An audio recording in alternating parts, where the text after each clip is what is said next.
rapport à ce projet et ce que je connais ici de cette histoire et ce que j'ai vu aujourd'hui, moi aussi je trouve ça formidable et je comprends exactement ce qui se passe ici.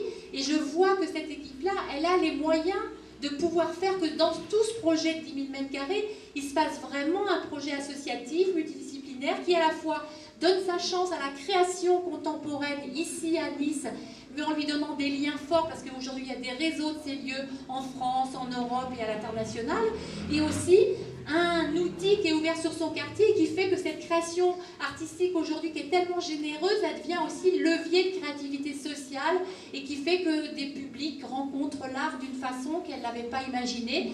Et c'est vecteur de créativité, puis j'ai envie de dire tout simplement d'humanité, parce que quand je vois qu'on est dans ce quartier, effectivement, j'ai fait le tour tout à l'heure et il n'y a rien, et puis je vois qu'il y a beaucoup de gens. C'est dommage, il n'y a pas d'équipement culturel, il n'y a pas d'équipement artistique, etc. Et c'est beaucoup de monde.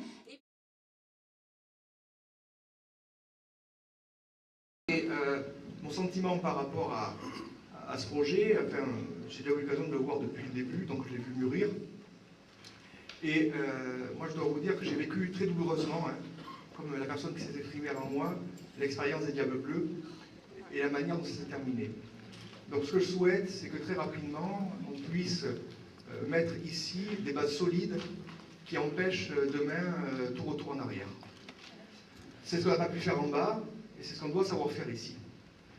Pourquoi je dis ça? Parce que je crois, moi, effectivement, que ça peut être un lieu intéressant pour les cultures alternatives, à une condition, mais Fred le sait et il me l'a confirmé, c'est que je ne souhaite pas que ce soit un lieu cul-de-sac.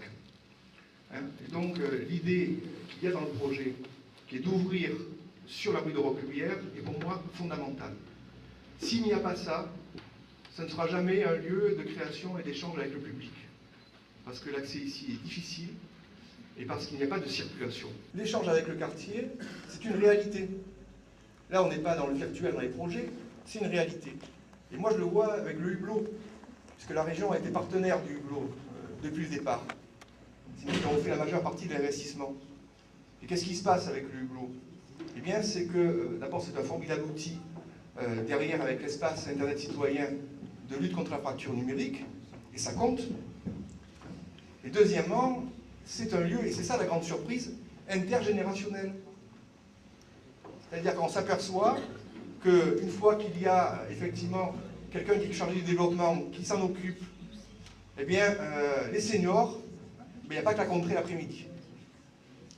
Il y a aussi un libre accès à Internet, aux multimédia. Et il y a énormément de seniors, si vous venez l'après-midi, qui viennent au Hublot. Et ça, je crois que c'est une réussite extraordinaire sur un quartier où il n'y avait pas grand-chose, comme vous l'avez dit, madame. Vous en avez fait rapidement le constat en faisant un tour de ce quartier. Ça, c'est le premier point. Donc, je crois à un lieu multi-activité.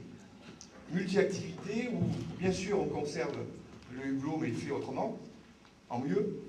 Où on conserve les 3 compagnies fondatrices qui, à mon avis, peuvent s'ouvrir parce que si véritablement on arrive à aménager petit à petit ce lieu, eh bien, c'est évident qu'il y aura demain d'autres compagnies qui pourront venir ici, qu'il y aura à la fois des résidents, j'allais dire, définitifs, et puis il y a aussi, bien sûr, des résidents temporaires, parce que ce lieu d'échange est fondamental. Donc là, l'Espada, elle a un avenir. Elle a un avenir dans la culture alternative. Elle a un avenir aussi sur l'association des gens du quartier. Parce que c'est ce que Sophie appelle des lieux de création-recréation. Voilà un peu ce que je voulais dire. Mais il est évident que dans ce projet que nous on voit, j'allais dire, innervé dans la ville, le pôle de départ, le point central, c'est bien évidemment la Alsfada, parce que c'est là qu'il y a un acquis, et c'est là qu'il y a un acquis qu'il faut renforcer. En tout cas, on est bien dans cette ligne-là, voilà, je voulais vous le dire. Donc moi je suis très clair, on ne touche pas, et on regarde comment aménager les ateliers d'artistes, comment décloisonner, faire en sorte que ce soit un espace à la fois d'innovation, de formation, d'éducation, d'ouverture du regard vers les autres, dans un monde où on a besoin de plus d'égalité des chances. Et ici, vous avez donné et offert la chance à un certain nombre d'enfants et de jeunes de cette cité. Et je dis qu'à un moment, là où la collectivité ne sait pas faire. Parce que ce que vous faites, la collectivité ne sait pas le faire. On peut imaginer tous les grands services culturels du monde. On peut recruter les fonctionnaires ou les cadres les plus talentueux. Si on ne sait pas s'appuyer sur ceux qui sont de vrais relais, comme vous l'êtes, de vrais ambassadeurs dans le domaine de l'art plasticien, du théâtre, de la création, de l'image. J'ai porté sur des fonds baptismaux hier avec le président de l'Université de Nice, le pôle de compétitivité mondiale ici à Nice, sur l'image, sur le numérique, sur le son, parce qu'il n'y en a pas en France, et que je pense que tout peut nous permettre ici de réussir cela. Et ce que vous faites ici peut être décloisonné avec l'Université de Nice, parce qu'on peut avoir des échanges formidables entre le cinéma, le théâtre, l'art moderne et l'art contemporain, tout ce que vous proposez ici. Donc simplement, vous pouvez imaginer que c'est un simple propos de candidat qui essaie de se rendre un peu démagogique. Chacun sait ce que je suis. Chacun sait d'où je viens, d'accord? Et chacun sait ce que j'ai essayé d'imaginer à la tête de la collectivité qui est la mienne pour démocratiser la culture. D'ailleurs, un grand nombre d'associations qui sont ici sont aidées directement par ma collectivité, vous le savez. Alors peu importe là où je serai demain, mais en tout cas si l'opportunité m'en est offerte, j'en prends clairement l'engagement devant vous.